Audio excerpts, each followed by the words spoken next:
Sejam muito bem-vindos a mais um ProspectCast. Eu sou o Rafael Kutait, estou aqui com a minha parceira Camila Otomo. Boa noite, pessoal. Prazer estar com vocês aqui. Quero agradecer a galera que acompanha a gente no YouTube. Se você gosta do nosso conteúdo, se inscreve no canal, curte o vídeo, compartilha aqui com 3 amigos. Hoje eu tenho aqui recebendo um convidado que tem uma experiência fantástica. Estou recebendo aqui o grande Murilo Moreno, sócio fundador da Sequoia Estratégia de Marketing e do Guiar CRM. A gente está aqui caminhando no episódio 160. Então, galera, 160 vezes eu sentei aqui na cadeirinha de aluno para aprender. Tava aprendendo com o Murilo ali nos bastidores ali. O Murilo, ele é top voice do LinkedIn, professor, consultor, referência em marketing e CRM no setor automotivo. E hoje a gente vai conversar sobre a carreira dele, que é inspiradora, e os bastidores do setor automotivo, né? Então, e o que ele enxerga de oportunidades e desafios no relacionamento com o cliente do setor automotivo. Murilo, prazer te receber aqui. Seja muito bem-vindo. Obrigado pelo convite. É um prazer. Você sabe que eu gosto muito do trabalho que você faz. E mais interessante do que o trabalho que você faz é poder conversar contigo, porque é sempre uma energia aí. Ótimo te conhecer. Obrigado pelas duas, né? Você e a Alice. Prazer te conhecer, Murilo. Obrigado. Falei pro Rafa agora que eu quero ficar hoje. Eu vou estar na cadeirinha de aluno, né? Geralmente eu gosto de interagir, de perguntar e tal. Você já viu que o homem é fera, né, cara? Pelo briefing ali do fundo, eu acho que hoje eu vou ficar aqui só para te ouvir e aprender com você aí. Obrigado. Boa, Murilo, conta um pouquinho pra gente sua trajetória aí, como é que você entrou no setor automotivo, como é que você começou a trabalhar como professor, como marketing. A gente quer conhecer a tua história. Obrigado mais uma vez, meu amigo. Eu vou tentar ser breve, porque a idade ajuda a ter bastante experiência. Mas engraçado é que outro dia eu estava pensando que quando eu estava na universidade, um dos meus sonhos era trabalhar com a indústria automobilística. Eu tinha uma montadora que eu não trabalhei, que se me perguntar, não é meu sonho de consumo, mas na época eu achava que era onde que eu queria trabalhar e, engraçado, eu não gosto de carro, eu não entendo de carro, eu não sou muito bom de volante, ao contrário, eu sou muito rodadura, né? Como a gente fala lá em Minas, eu dirijo muito mal. Não sabia que você é mineiro, pô. Eu sou mineiro e, assim, vou te falar que é uma das grandes características do meu trabalho é ser mineiro. Mas quando eu formei, eu sou publicitário, então eu comecei com veículo de comunicação, trabalhei em rádio, trabalhei em televisão e fui trabalhar com a Shell. Foi a minha primeira experiência automotiva. Não como fabricante, mas como fornecedor de combustível, de lubrificante. E aí você começa a descobrir que o carro é um sonho, mas os acessórios... Agregados. Os agregados, vamos chamar de agregado melhor, como combustível, como manutenção, são um pesadelo. Então você tem um mundo que a palavra esquisita, mas é dicotômico, né? Assim, é para lá e para cá ao mesmo tempo, é meio bizarro.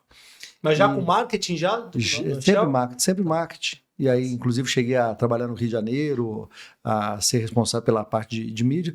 E aí eu caí, por N razões, fui trabalhar na Fiat. E eu fui trabalhar na Fiat numa época que não tinha quem quisesse trabalhar lá. Por incrível que pareça, é o seguinte, o outro candidato desistiu, sobrou só para mim. E eu queria voltar para Belo Horizonte, estava no Rio de Janeiro, e aí eu voltei para Belo Horizonte, para a Fiat, numa empresa que era a quarta entre 4, né? Problema imenso de imagem, de marca, e graças a Deus, nos quase 8 anos que eu fiquei lá, a gente saiu do último lugar para a liderança, e legal. Graças a Deus o maior problema que era a rejeição, a Fiat chegava a ser rejeitada por 16% da população, enquanto que os concorrentes tinham 1% de rejeição, ou seja, ela tinha uma rejeição imensa. No final, além de não ter rejeição, graças a Deus, a gente ainda passou a ser líder. Fiz algumas campanhas lá que foram campanhas vencedoras. Acho que a última que eu fiz, que é por conta dela que eu saí, fui trabalhar no SBT, foi o lançamento do Doblô dentro da Casa dos Artistas. Foi um sucesso, o carro virou... Trabalhando no SBT, que legal. Trabalhei no SBT 2 vezes, né? Primeiro fui do SBT de Minas, depois eu fui do SBT aqui em São Paulo, mas eu não esquentei a cadeira porque a agência da Fiat foi lá e me levou de novo, agora pro outro lado, fui ser agência durante 7 anos. Fui agente Você trabalhou com o Paulo Sorge lá na Fiat, não? Trabalhei. O Paulo é um grande amigo aí, um abraço. Estou tentando trazer ele aqui, mas ele não gosta das câmeras. Um abraço, Paulo. É um dos vários que estão por aí que... Né, o mercado é pequeno, né? E aí, quando eu fui para as agências, rodei para lá, rodei para cá, virei sócio, quebrei em agência numa crise, voltei para o mercado como funcionário e aí a Nissan foi lá e me roubou. E aí eu fui trabalhar na Nissan, processo de headhunter, etc. Tal. E lá também o desafio foi outro completamente diferente, que era uma empresa desconhecida que a gente precisava colocar no radar sem ter dinheiro.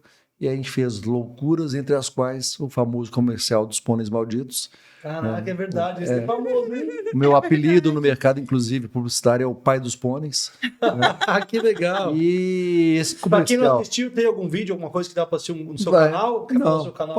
se quiser entrar lá no canal de YouTube Murilo Moreno, Legal. ou Marketing que te marca, tem lá exatamente na Propaganda. página o comercial, tanto o comercial dos pôneis, quanto a história, como é que o comercial foi feito e quando eu tive que ir para o Japão, porque eu quase fui demitido por causa daquele comercial. O comercial é um sucesso, os japoneses não entendiam, e aí eles me pagaram a passagem para ir levar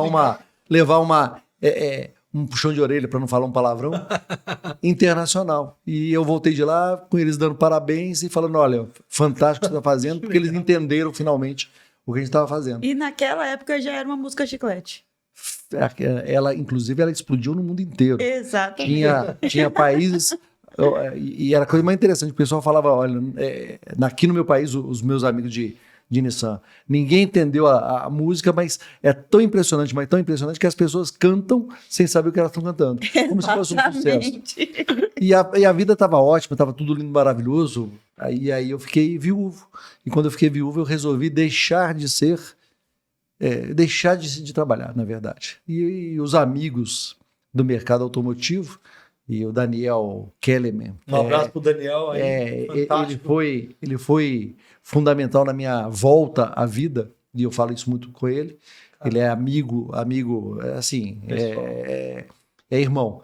E ele me trouxe de volta no sentido de, Murilo, vem fazer um trabalho. Eu fui fazer um trabalho e rodei 9 meses o Brasil inteiro para poder entender a rede Hyundai e visitar cada concessionária, conhecer o concessionário, saber o que ele pensa a respeito de publicidade. E esses 9 meses já se transformaram em 10 anos. Então foi meu primeiro cliente da consultoria. A consultoria está agora com 11 anos.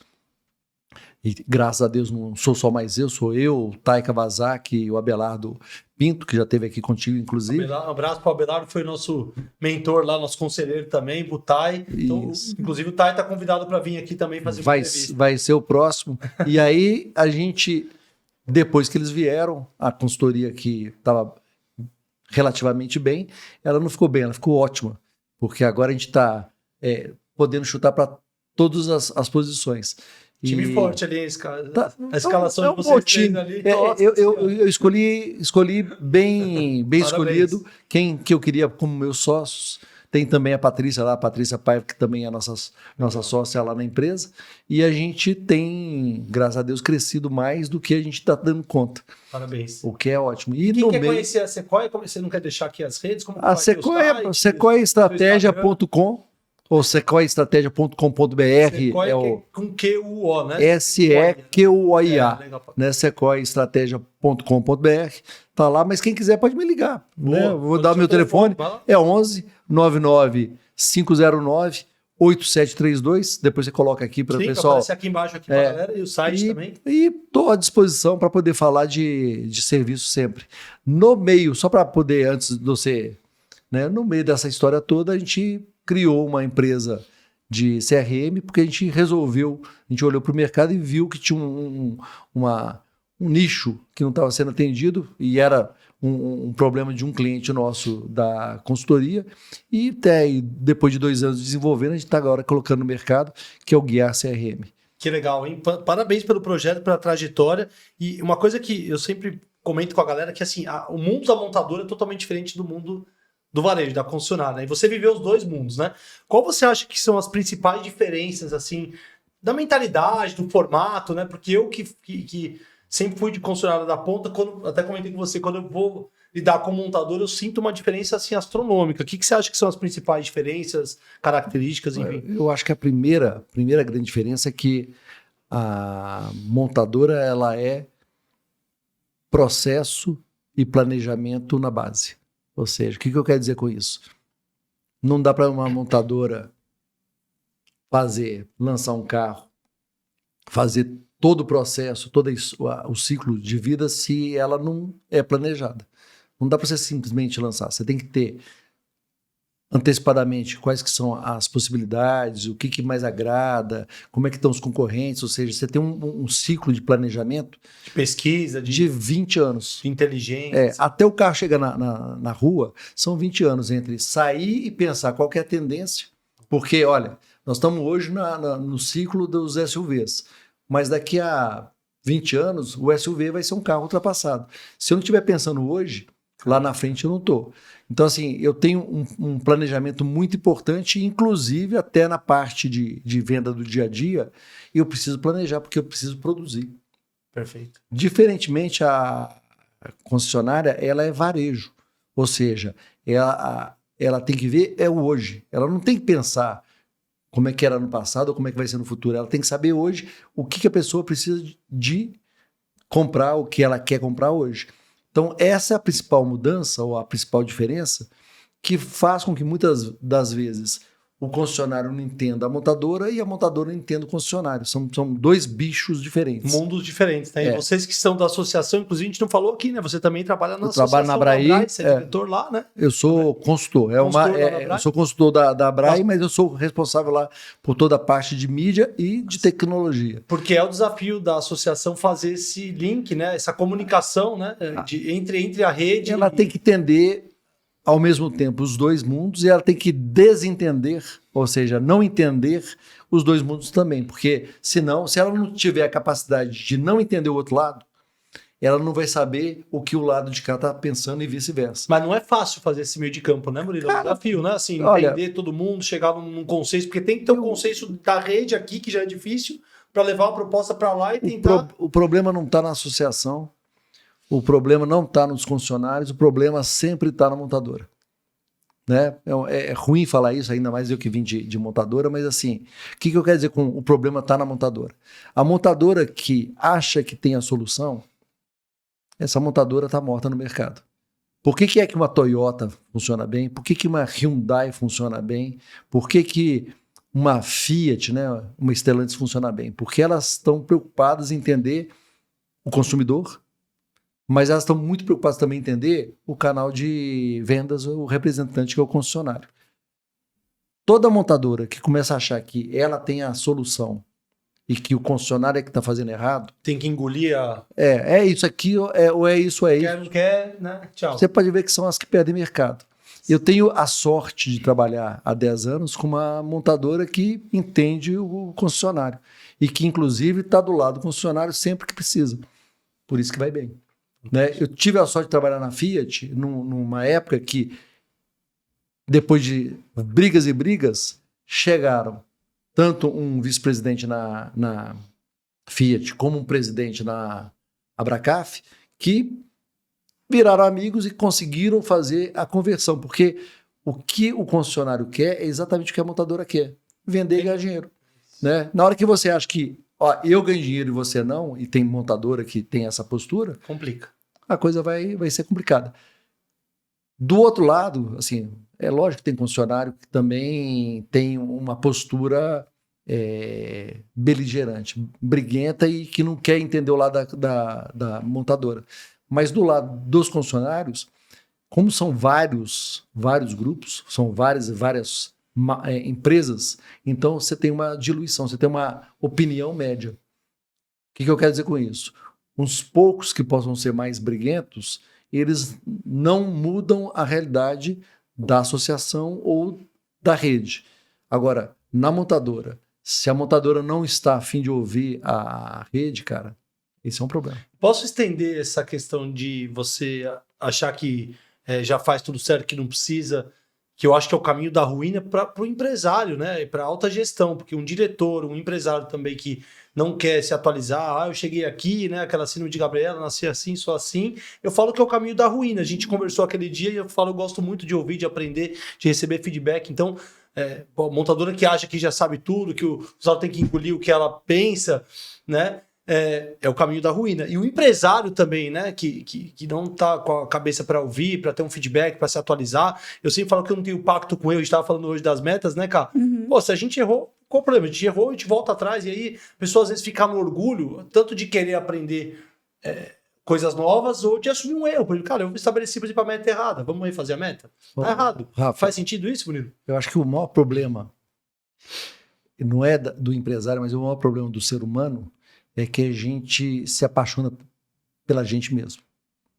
Esquisito isso que eu estou falando, mas eu quero dizer o seguinte, todo empresário de sucesso, ele fez sucesso porque ele seguiu a intuição, seguiu a opinião dele próprio. Perfeito. Quanto mais uma pessoa acerta, mais ela acredita que a próxima decisão dela também vai ser certa. Confiança vai aumentando. Exatamente. E aí tem que tomar cuidado com o ego. É do ser humano, isso que eu ia falar. E, exatamente. consequentemente, o ego, né? Porque quanto mais autoconfiança e autossuficiente você acha que você é, né, mais suscetível ao erro você vai estar também. E assim, a gente tem um viés, que é um viés humano, de filtrar a realidade. O que eu quero dizer com isso? A gente vê, e as redes sociais estão mostrando isso hoje claramente, assim, a gente vê o que a gente gosta e a gente evita o que a gente não gosta. Numa empresa, e a gente aqui trabalha com concessionária e com montadora, a gente vê muito acontecer o seguinte, o concessionário vai bem e de repente ele descobre que aquele funcionário que ele gostava estava roubando. Quantas vezes você já não vê essa história? Por quê? Porque a gente começa a filtrar e só vê o lado que a gente quer ver na pessoa. Ou só vê as informações que a gente quer ver na empresa. Então, assim, o que você está falando é corretíssimo. Essa questão de acreditar que a próxima decisão que eu vou tomar vai ser tão boa quanto, ela é o oposto do que a gente precisa ter. Que é a humildade de saber que é o seguinte, olha, eu acertei até aqui, mas o mundo está mudando todo dia e eu tenho que ter certeza que eu vou continuar acertando porque eu estou ainda, como eu era lá no passado, uma pessoa que ouvia quem está à nossa volta. Hoje eu vou fazer uma mudança e uma pessoa do meu time falou, pô, mas você aprovou isso, você concordou. Eu falei, cara, eu errei na minha aprovação. Eu fiquei nessa discussão, porque eu estava lá embaixo, né, cara? Eu falei, eu errei na minha aprovação. Qual o problema? Eu errei, eu não tenho pacto com erro. E eu acho que essa questão da confiança é importante para a gente ter performance, mas tem que tomar muito cuidado para que... Eu falo que existe uma linha, assim, da extremamente confiante, eu acho que ela é muito importante para a gente performar. Só não pode ir para arrogância, mas tem que ficar bem na linha, né? Porque também sem confiança, sem você ter ousadia, confiança de fazer as coisas, você não sai do lugar. Então, tenha muita confiança, mas cuidado para não ultrapassar e achar que você sabe tudo, né? Você trabalha com uma coisa que você conhece de cor salteado, vendas. Em vendas eu não posso deixar de ser confiante. Perfeito. Em vendas eu não posso deixar de acreditar que eu vou conseguir. Tá? E qual que é o maior problema quando o vendedor vira gerente? É que quando você é vendedor, você tem que acreditar que você vai fazer a meta porque você é bom. Então eu vou vender porque eu sou bom e bota o cara aqui na minha frente, eu vou convencer ele porque eu sou bom. Na hora que você vira gerente, você tem que aprender a fazer pelos outros, através dos outros. E quando você tem que fazer através dos outros, você tem que aprender a gerenciar as informações que te falam se a coisa vai ou não vai. Aí que a gente começa a ter, que é o que a gente tem, né, os funis de venda ou os controles que falam, olha, eu tenho que ter 10 contatos, para dos 10 contatos ter 3 test drives, para dos 3 test drives tirar um. Isso é uma visão gerencial. Que é um trabalho totalmente diferente de vendedor. E às vezes você não tem um preparo e você perde o melhor vendedor e o cara faz... E o grande problema não só das concessionárias, mas das empresas, é que elas pegam uma pessoa despreparada para a nova função e porque ela fez sucesso numa, eles acham que vai fazer na outra. Aí entra o nosso papel, que é orientar, seja planejando, seja organizando ou seja até treinando as pessoas. Excelente. Mas claramente o grande problema é que a arrogância, a autoconfiança, ela é importantíssima em certas funções, mais do que outras. Fazendo uma comparação ruim, o cara do financeiro ele não pode ser arrogante. Ele tem que ser desconfiado. Então, assim, as características que a gente precisa na empresa não podem ser todas iguais. Excelente. E um presidente, um principal executivo de qualquer empresa que seja, ele tem que ser uma mistura de tudo. Ele tem que ter arrogância, mas ele tem que saber ao momento dele ser humilde. Ele tem que confiar, mas ele tem que saber o momento que ele tem que desconfiar. Ou seja, ele é uma mistura e por isso que ele fez sucesso.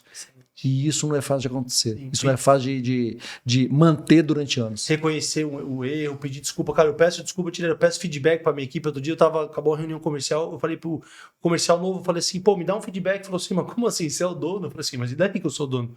Eu quero que você me fale, porque às vezes eu falei rápido, eu tenho vários defeitos. Ele falou, pô, não tô acostumado, né? Mas eu gostei e tal, aí não quis, mas assim, isso é algo que está dentro da cultura. Falando aqui de consultoria e CRM na prática, né? Tá. Você está com um sistema novo que é, pô, depois eu quero conhecer, que é o Guiar CRM. E como que é ser consultor nesse ecossistema automotivo e quais os maiores aprendizados que você teve nessa trajetória? Porque trabalhar com consultoria, com gente com desenvolvimento humano, é algo transformador, vamos dizer assim, né? Para os dois lados, né, E Murilo? desafiador também, né, Rafa? Além de ser transformador, é desafiador, né, Murilo? Eu acho que é o principal ponto que a gente tem que aprender quando a gente vira consultor é que a gente não faz nada. A gente não toma decisão. A gente é simplesmente uma pessoa para estar do lado, orientando e alertando para o que vai acontecer. Então, vamos pegar alguns exemplos. Você que tem uma empresa de treinamento, você faz. Então, você é contratado para ir lá fazer. Então, o seu papel é chegar lá e a sua avaliação é se você passou por lá e transformou as pessoas de algum jeito. O vendedor ou o gerente, ele também tem que trazer resultado. E o consultor que entra e quer trazer resultado, já errou, porque o que ele tem que fazer é o seguinte, ele tem que fazer com que as pessoas tragam resultado. Eu falo que chega um determinado ponto da carreira de um empresário, de um líder, que fazer fica fácil. O difícil é fazer. Exatamente. E aí, assim, eu sou chato em relação a isso, porque eu tô há 10 anos com a empresa e eu tô tentando sair um pouquinho, a gente conversou sobre isso, do operacional, que é difícil, porque eu amo vender, mas o grande desafio é fazer o André, o Jefferson, o Alexandre, o Léo, o Adriano venderem mais do que eu. Sim. E eu tive essa experiência no ano passado, um abraço pro André Mori, pô, o cara vendeu mais de 2 milhões de reais em treinamento. Eu nunca vendi 2 milhões de reais em treinamento em um ano. Então, parabéns, André. Isso me deixa... Eu falei, pô, realmente esse é o job. E é muito mais difícil. Eu falo até pro Alexandre que a minha zona de conforto, Murilo, é ir lá vender, cara. Porque se eu estiver vendendo, eu já sei o que vai acontecer. Eu vou vender e vai dar certo. E o meu desafio é fazer a minha equipe fazer melhor do que eu, não é isso? E a grande questão, e aí você está falando da sua posição como um consultor interno, digamos assim, ou como um coach interno, é que toda vez que a gente, como consultor, entra numa empresa, a gente é pago pelo que a gente conhece, pelo know-how que a gente conhece. Então, todo mundo espera que a gente faça acontecer, mas o bom consultor é aquele que não bota a mão na massa. E a gente tem aquela coisa do, olha, o consultor é aquele que me fala as horas que são com o meu relógio. E é isso mesmo, a gente faz isso. Só que eu tenho o relógio, eu quero saber as horas, mas eu não sei olhar o relógio. Pronto, alguém tem que ensinar. Perfeito. Somos nós. E depois de 12 anos de consultoria, eu te digo o seguinte, é muito, mas muito mais difícil você fazer uma pessoa sozinha, e é demorado, tomar uma decisão correta do que você ir lá e falar, faz isso porque isso aqui é o que tem que ser feito. E aí que faz a diferença entre aqueles que são os terceiros, que se falam consultores, e os consultores de verdade. Perfeito. O consultor de verdade, ele pretende fazer uma mudança no comportamento sem obrigatoriamente tomar decisão. Ele pode vir uma decisão errada e ele vai deixar a decisão errada acontecer se ele sabe que essa decisão vai fazer a pessoa, no curto prazo, aprender e trazer mais resultado para a empresa. Excelente. Isso que você tá falando, Murilo, faz muito sentido, porque eu tenho esse hábito, né, de falar com o Rafa, né, que a tomada de decisão é dele, né? E ele vai decidir por quais brigas ele vai comprar e por quais ele vai ceder, né? Mas eu acho que o nosso, né, maior desafio, né, Rafa, em relação a esse conceito é talvez a dúvida de qual tomar ali, né? A gente tem briga que a gente vai comprar e tem briga que a gente vai perder, né? Mas eu acho que o impasse maior, né, nesse sentido, é escolher, né? Você aí, né, que tem essa vasta experiência, né, de mercado, que está contribuindo com a gente nesse podcast. Quando você chega nesse impasse, né, o que você analisa nesse conceito da briga que você vai querer comprar e da briga que você vai querer perder? Porque não dá para comprar todas, Porque não né? vai dar para comprar todas. É super simples. É mais fácil do que parece. Ah, por favor.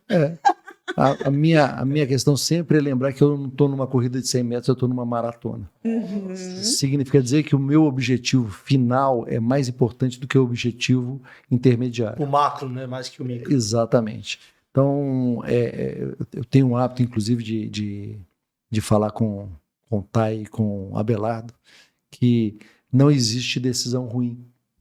Não existe decisão ruim. Tá? Assim, e é uma coisa que a gente tem que aprender a olhar para as empresas e entender. Tem empresa que dá certo, cheio de decisão ruim. Tem empresa que dá errado com as decisões boas. Nossa, que Então, legal assim, isso, hein? Como é que eu decido? Porque qual que é o direito que eu tenho de entrar no lugar e falar, olha, esse é o jeito certo de fazer se a empresa está crescendo e está dando dinheiro. Então eu tenho que saber, estamos falando aqui das brigas que a gente vai brigar, eu tenho que saber qual que é o objetivo final pelo qual a gente está fazendo a briga. Né? Então, assim, O impacto, né? Se é um negócio que vai ter um impacto a longo, né?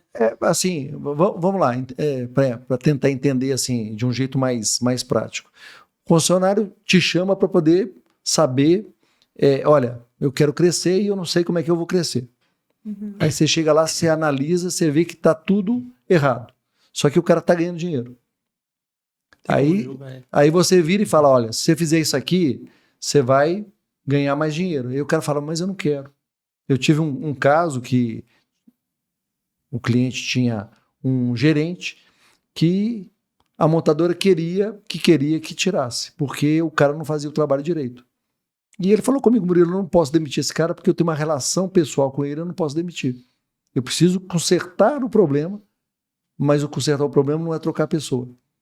E eu olhando de fora, como consultor, é o seguinte, olha, se trocar, está resolvido. No outro dia está resolvido. Traz um cara com know-how, vai resolver o problema com a montadora e vai resolver o problema interno. Só que adianta eu falar com ele, olha, troca. Uhum. Não é isso que ele está falando. Mas, Murilo, esse senso de você respeitar a decisão, porque assim, aí entra até um pouco na humildade e na senioridade do consultor da empresa de falar assim, cara, o cara tem o direito, você tá falando algo que tem consultor que chega, não, é o seguinte, cara, você precisa mandar esse cara embora, meu, não sei o quê, né? Assim, não é assim. Às vezes a gente tem que ver o lado, pô, seria a decisão mais rápida, mas o cara tem uma... Assim, como respeitar isso e tentar achar uma outra solução, que é algo que a gente conversa muito, né, cara? Porque é desafiador, né? Você não, mas o que eu faço? Eu não vou mandar embora. Aí você tem que tentar achar um outro caminho, sem julgar que ele não quer tomar aquela decisão drástica, por exemplo. Deixa eu tentar, inclusive, piorar a situação. Existem consultorias e consultorias, existem empresas e empresas. Quando eu estou falando no nível de Nissan, de Fiat, tá? Para falar das minhas empresas onde que eu tive experiência com consultores. A empresa contrata um consultor para colocar do jeito que tem que ser. Por quê? Porque aquelas pessoas que estão lá como executivos, elas são passageiras. Então, alguém no board decidiu que é o seguinte, eu quero o processo correto, eu não quero o processo que cada um acha que é bom, eu quero o melhor processo. Então, essa consultoria é uma consultoria de chegar e falar, ó, aqui está errado, esse cara não funciona, e organizar para a coisa ficar perfeita. Por quê? Porque essa empresa quer se perpetuar, se sair um, entrar o outro, ela tem que ter um processo que seja aceito mundialmente falando. Perfeito. No meu nível de consultoria, e eu habitualmente tenho clientes que faturam por ano 1 bilhão, 2 bilhões, tenho cliente que fatura 500 milhões, ou seja, o dono está ali. Normalmente o dono está ali. E quando você tem o dono, você não obrigatoriamente quer ter o melhor jeito, mas você quer ter o seu jeito. Então você tem que saber o que do jeito da pessoa Que legal essa, hein? Então não é o melhor jeito, é o jeito dele. Deu certo até É o ali, seu jeito. cara. Tem que respeitar isso. Deu né? certo. Assim, Nossa. você tem que saber quando é que o que você está falando é importante, porque se não fizer isso, o cara vai quebrar. E quando o que você está falando é legal, mas, puxa vida, eu vivo sem. Porque é ele que quer ganhar o dinheiro dele, não é você que vai ganhar o dinheiro dele. É ele que quer dormir toda noite falando, puxa vida, aquele cara que eu gosto, Tá lá. aquela loja que eu não quero fechar, ou aquela... Porque é muito fácil chegar e falar, essa loja não dá dinheiro, fecha. O cara, Só que o primeira cara- loja dele tem uma...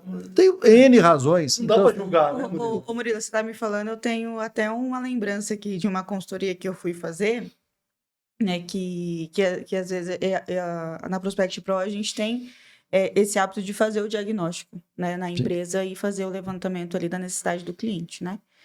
E numa das devolutivas, o cliente falou, não, mas eu não vou mexer em nada disso. E eu falei assim, mas eu nem quero que o senhor mexa, sabe por quê? Porque se o meu jeito fosse certo, eu estava no seu lugar, né? E aí ele pegou, parou assim, né? Olhou, né? Tipo, não estava talvez esperando essa resposta.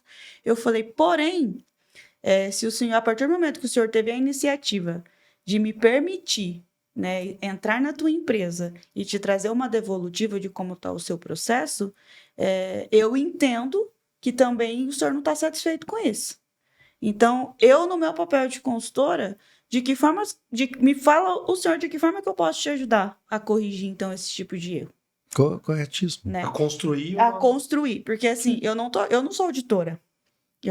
O meu papel de consultora não é auditar o teu processo, mas mediante a minha expertise de mercado e mediante a sua dor, a gente precisa achar um meio do caminho junto. Porque assim, eu não posso falar que o seu negócio tá errado porque ele te trouxe até aqui. Mas quais são as atitudes que a gente vai tomar agora para o senhor seguir adiante, né? E aí ele pegou, né, Rafa? Falou assim, nossa, eu não tinha pensado por essa, não tinha adotado essa percepção. Eu falei, pois é.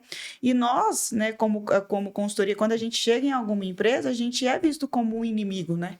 Ou de uma forma Uma mais... ameaça, às como vezes, uma né? ameaça, ou de alguém que está indo ali para dedurar ou trazer o que está de errado, né? E não é esse o conceito. Porque quando, num outro formato, essa empresa nos recebe, nos dando a confiança que você falou um pouquinho antes, e entendendo que o nosso único propósito ali é fazer a empresa dele prosperar, a consultoria flui de um jeito muito mais bacana. E o resultado também vem muito mais rápido. Pois é, mas né? o problema sempre é que quando a gente entra como consultor em qualquer empresa, a gente entra contratado por quem manda.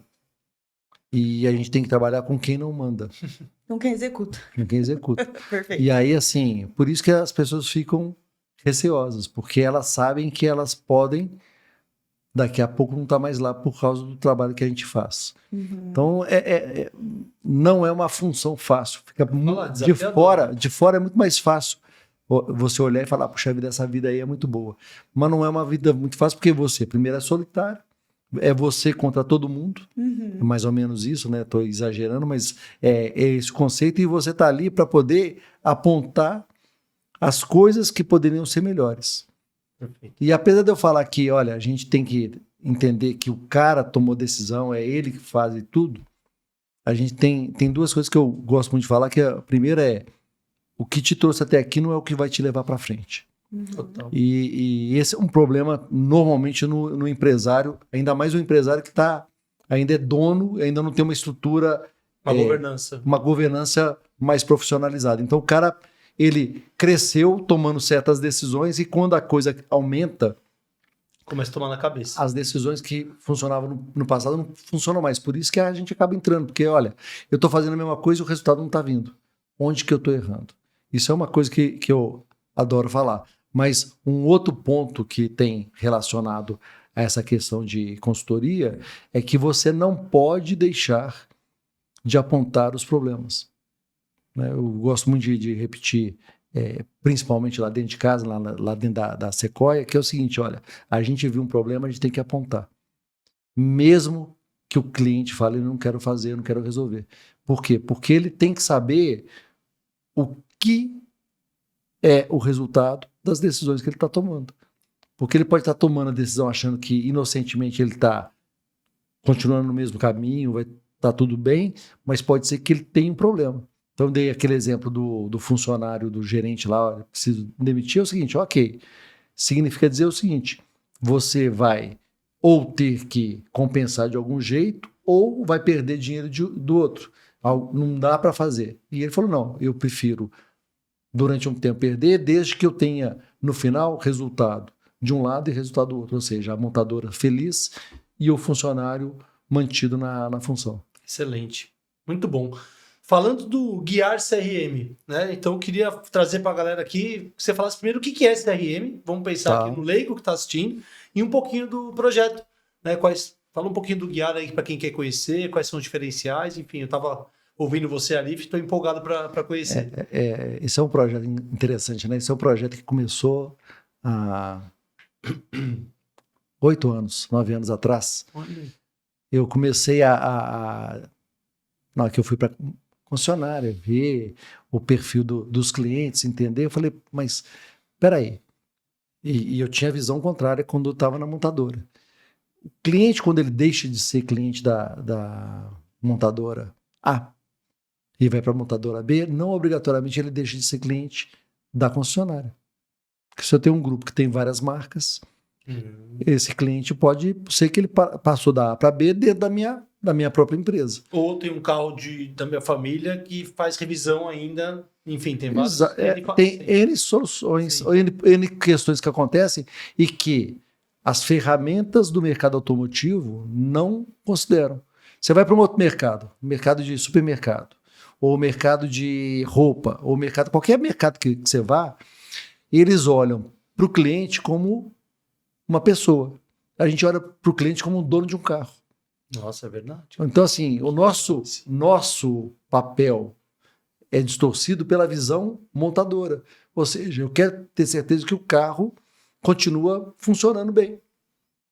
Em vez de pensar no longo prazo, todo mundo tem um discurso lindo. O discurso é lindo. Todo mundo pensa no cliente, no longo prazo e tal. Mas no dia a dia, na prática, a decisão está na hora de fazer revisão, não está na hora de fazer revisão. Esse cara pode comprar um consórcio, ele pode querer comprar várias... N coisas. Assim, ele, na verdade... Agora fazer o plano de alugar um carro. Depois deixar de ser aluguel e voltar a ser carro. E o que acontece é que, normalmente, os CRMs que estão por aí são muito mais uns gestores de leads, né? E eu vou explicar os dois conceitos para quem é leigo, mas é mais um gestor de leads do que um CRM. O CRM é Customer Relationship Management, ou seja, gerenciamento da relação com o cliente, com o consumidor. Significa dizer que eu olho para a pessoa e eu vou entender o que é o ciclo de vida dela dentro da empresa.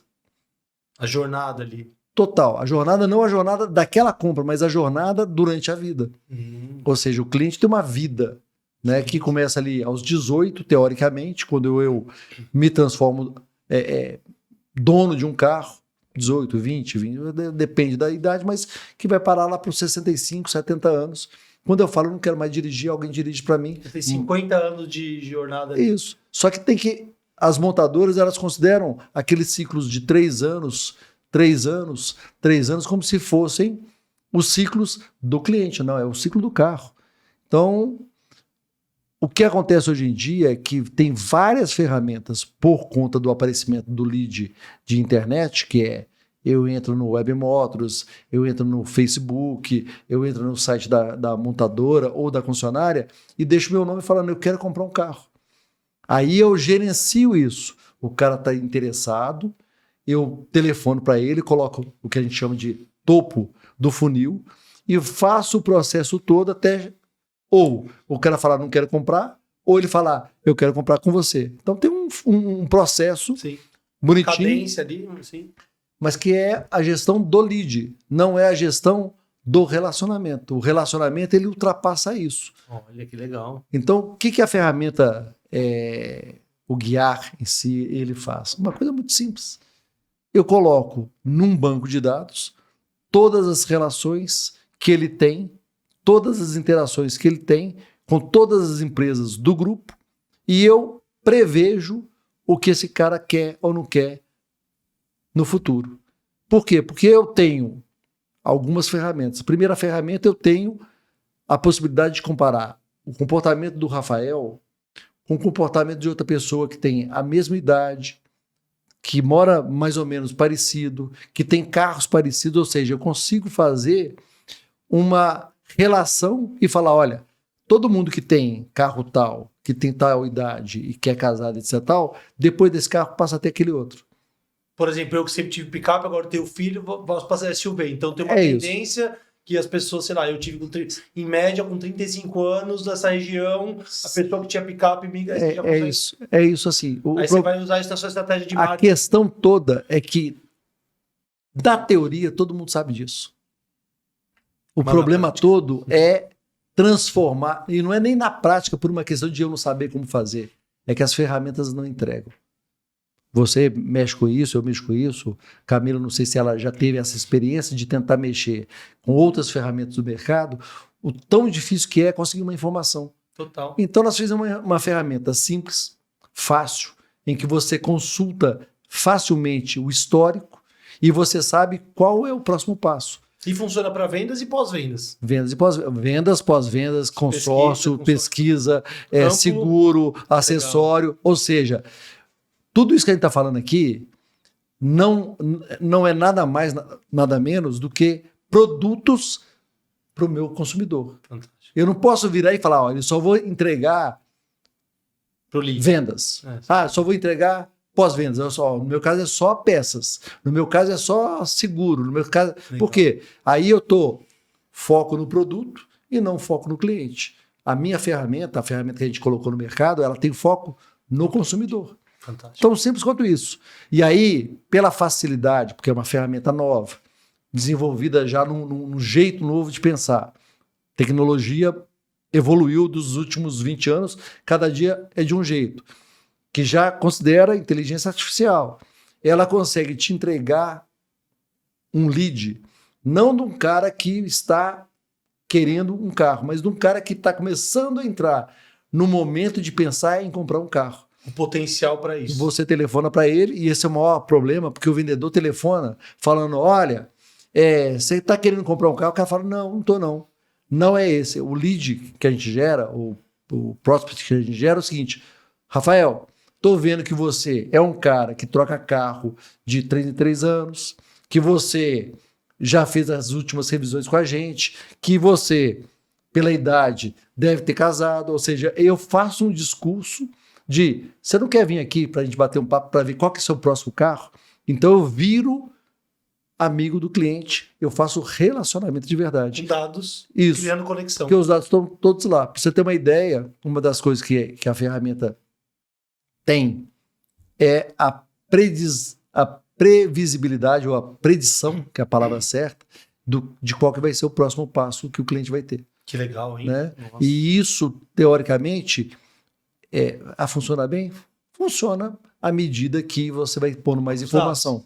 Se você tiver pouca informação, o funcionário acabou de abrir, nunca funcionou? Não, mas a maior parte das funcionárias dos grupos no Brasil tem 30, 40, 50 anos de informação, de dados, que estão lá dentro do computador e ninguém faz nada com eles. A gente pega esse lixo tecnológico, transforma em informação de como vender mais, como ganhar mais dinheiro, como atender melhor o consumidor e deixar todo mundo mais feliz. Incrível, porque essa questão dos dados, do CRM, é algo que linka muito com a minha trajetória, né, cara? Porque eu lembro direitinho, quando eu era vendedor, não tinha CRM na concessionária que eu trabalhava e ninguém tinha... Eu anotava primeiro num caderno ali, o nome, telefone, mas eu sempre fui metódico com isso, né? De colocar lá a informação, que você falou, o dado, nome, telefone, veículo de interesse, o que eu falei com o cliente.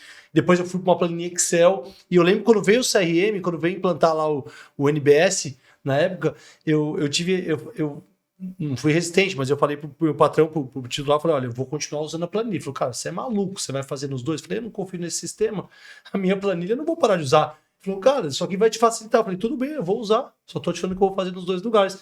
Por que a galera falou, pô, mas você, o vendedor tem resistência de usar um sistema. Por que eu fiz questão? Porque eu sempre encarei a minha carteira, a minha planilha como meu ouro. Né? O CRM não é um castigo para o vendedor, para o gerente. O CRM é uma ferramenta de vendas.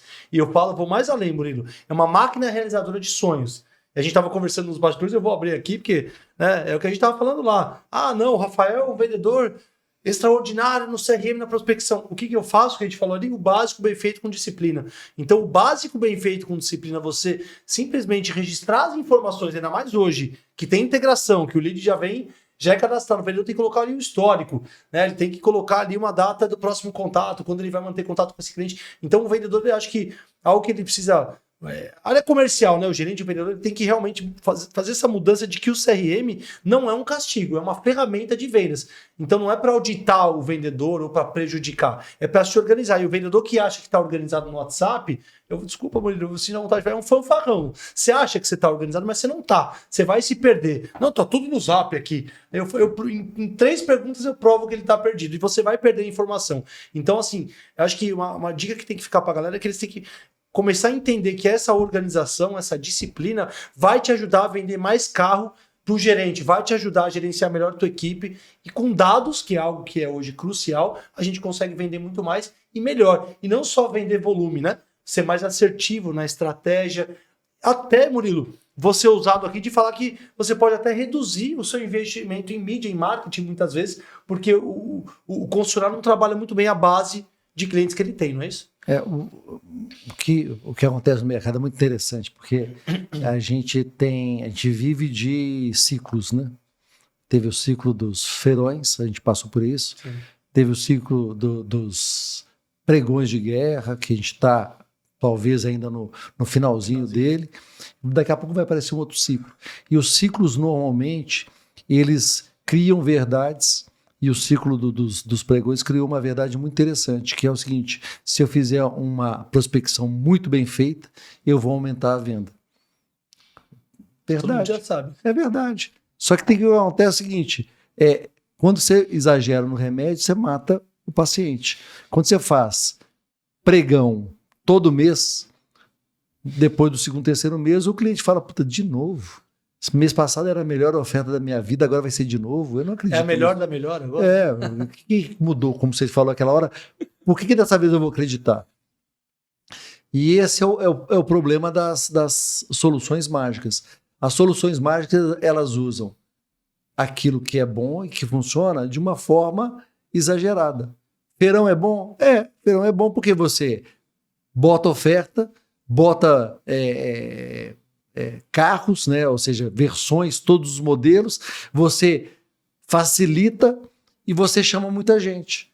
Só que por que o feirão não funciona depois no final? Porque o vendedor começa. Se você começa a enrolar porque você quer conhecer o carro, o cara fala: não, deixa eu ir para outro porque eu tenho que ter pressa para poder fazer. Então, no fundo, a relação empresa, cliente, vendedor, é o que você falou. Se eu fizer todos os passos direitos e não pular nenhum passo do processo, a minha chance de fechar negócio sobe, não porque eu sou muito bom, mas porque eu sou disciplinado. Exato. Fantástico. E até levantando um conceito aqui do que você está falando, Murilo, talvez o despertar que eu acho que falta no vendedor, dele entender que ele não vai vender esse carro uma única vez para esse cliente.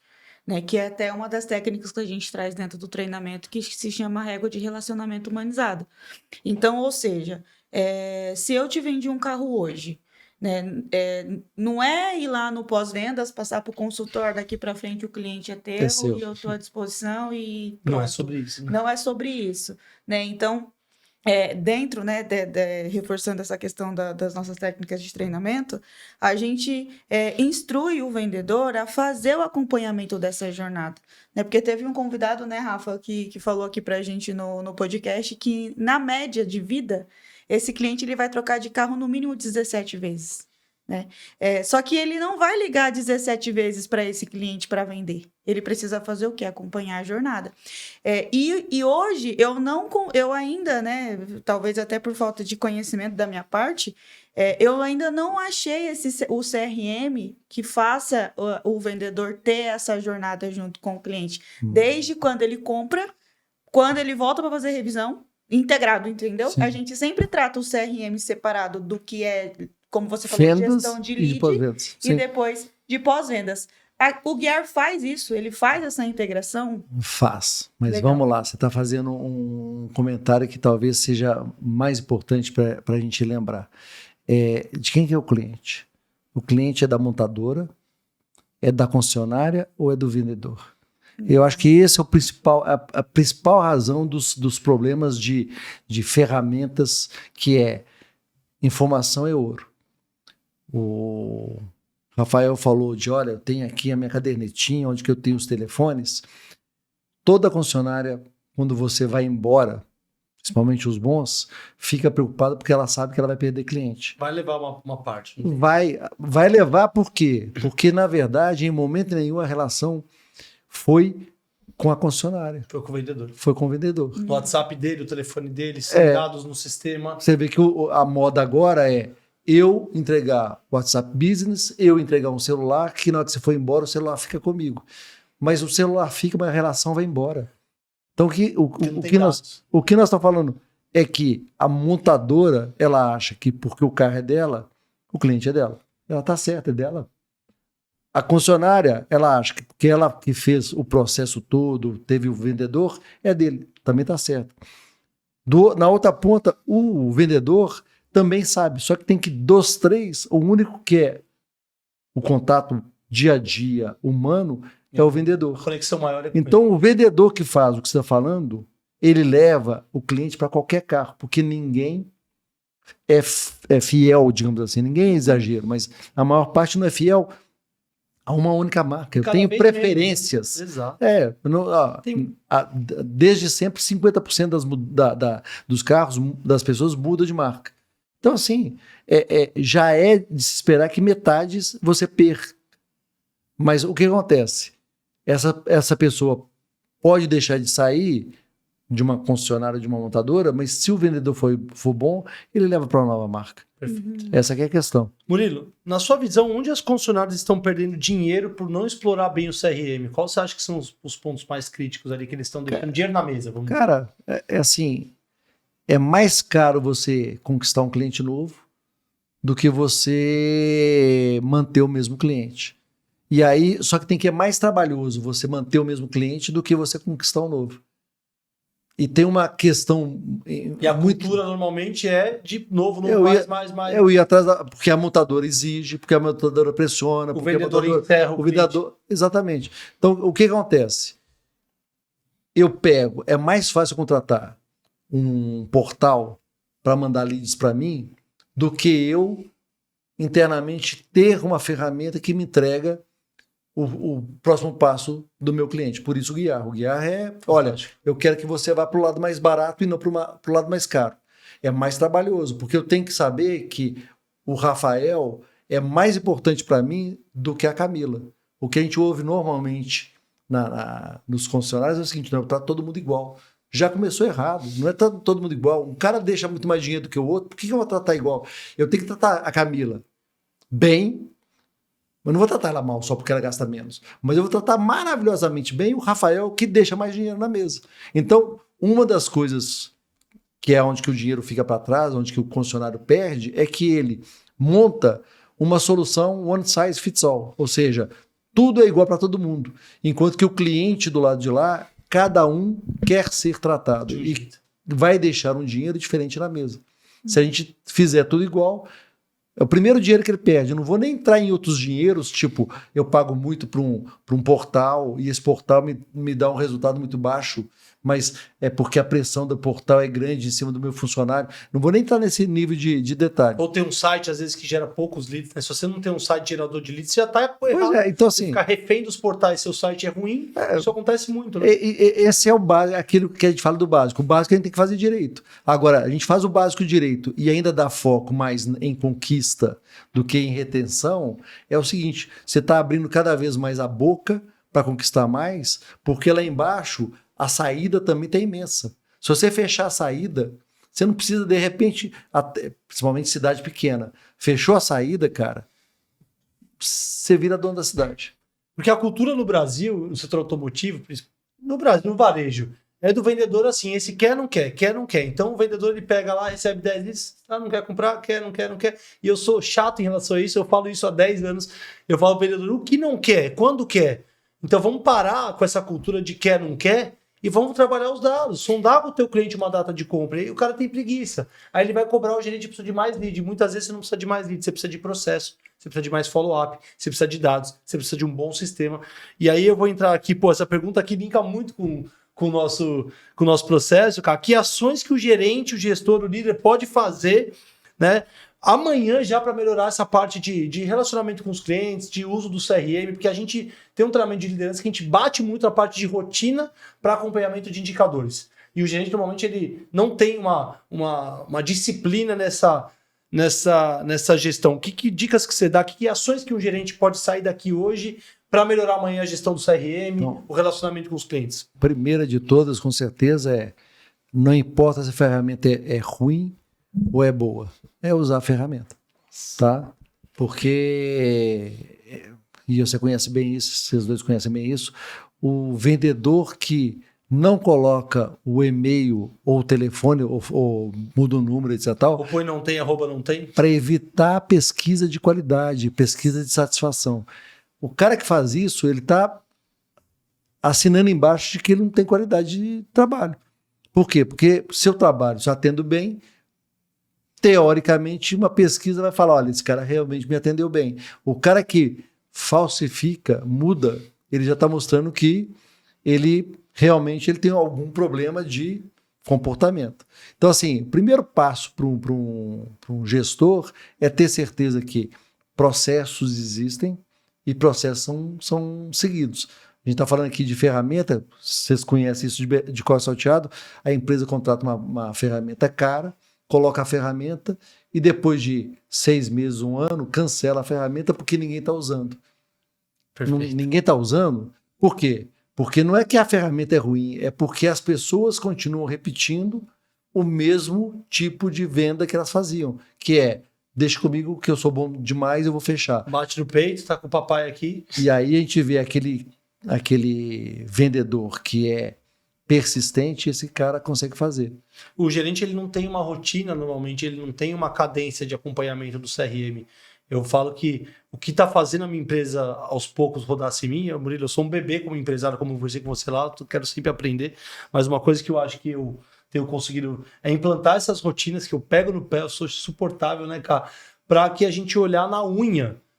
Vamos lá, qualidade da resposta, mandou uma mensagem, que tipo de mensagem, quantas tentativas, né? E a sua prospecção, quanto você prospectou? Tem agenda atrás? Não tem? Você vê o gerente, ele não olha a agenda do vendedor. Pô, faz por amostragem, né? Vou pegar um cliente de cada vendedor e vou ver como é que ele responde, vou ouvir uma ligação. E hoje você tem inteligência artificial até que você pode ouvir e dar um aviso para o gerente. Bom, tem tanta tecnologia. Então, eu acho que a rotina do gerente, acompanhar isso no detalhe, ter realmente A gente fez um abraço para o Márcio Nascimento lá da Barigui. A gente fez um treinamento com a gestão lá, inclusive da Fiat, Volkswagen e Kia, né? Falando um pouquinho dessa rotina, escrevendo, e normalmente isso não tem, o gerente às vezes não tem isso, ele não sabe, ele não foi treinado. Eu ouvi em lojas multimarcas, em concessionárias pelo Brasil, do cara falar, pô, Rafael, você está me trazendo aqui como é que eu faço esse acompanhamento? Cara, ninguém me explicou.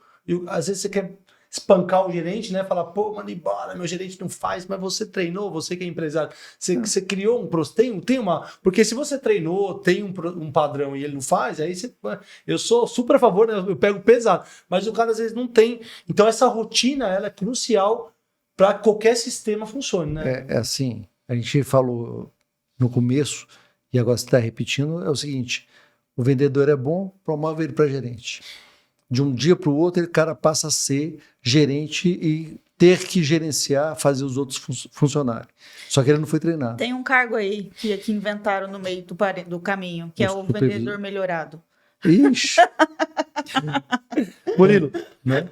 Você que é um cara de inovação, de marketing, de visão, você está sempre olhando para o futuro e tal. Quais são as tendências que você acredita que vão dominar o marketing, né, e o relacionamento no setor automotivo nos próximos anos? Nossa, se eu soubesse isso, eu era milionário, cara. Mas na sua... assim, na minha tentativa, eu te diria que as tendências são, primeiro, cada vez mais o ponto de vendas vai ser menos importante. Físico, né? Físico. E isso a gente já está percebendo, mas assim, o que vai acontecer é que as concessionárias vão passar, que nem outros comércios, a ter cada vez mais lojas grandes, conceituais, e o processo todo é muito mais de experiência e muito menos de venda. Cada vez mais o pós-vendas vai ser uma coisa em que você não se envolve, vai ser magicamente resolvido.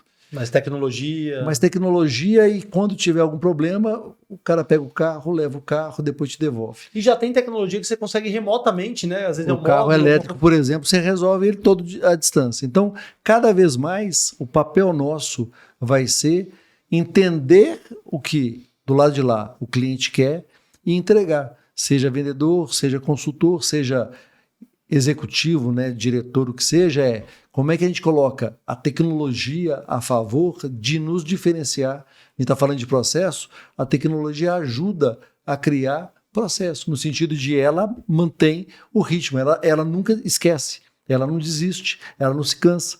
Então, assim, quanto mais a gente conseguir colocar tecnologia para transformar esse processo de compra, colocar experiência e entender que o cara começa e termina em qualquer lugar, ele pode terminar a compra remotamente, ou ele pode começar na loja, ou vice-versa. Quanto mais a gente entender que isso é o futuro, é a realidade, mais eu acho que a gente vai fazer gol de placa na questão de vendas. Fantástico.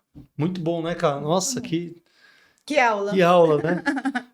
Tô sentado na cadeirinha de aluno, como eu te falei, com a assessoria de marketing, né? E então eu tô tentando seguir o padrão ali, porque se deixar aqui a gente vai até meia-noite. Mas, Murilo, cara, fantástico o conteúdo que você está trazendo. Se você pudesse deixar uma dica para quem está começando a usar o CRM, o cara contratou um CRM lá, contratou o Guiar ou qualquer CRM, o que você acha que é o primeiro passo que a liderança tem que olhar para emplacar, para o sistema rodar, para as coisas darem certo? Eu acho que o primeiro passo sempre é o que eu espero tirar dessa ferramenta. Como é que é o comportamento do meu consumidor, e a partir daí eu vou usar a ferramenta para poder reproduzir esse comportamento. O que eu quero dizer com isso?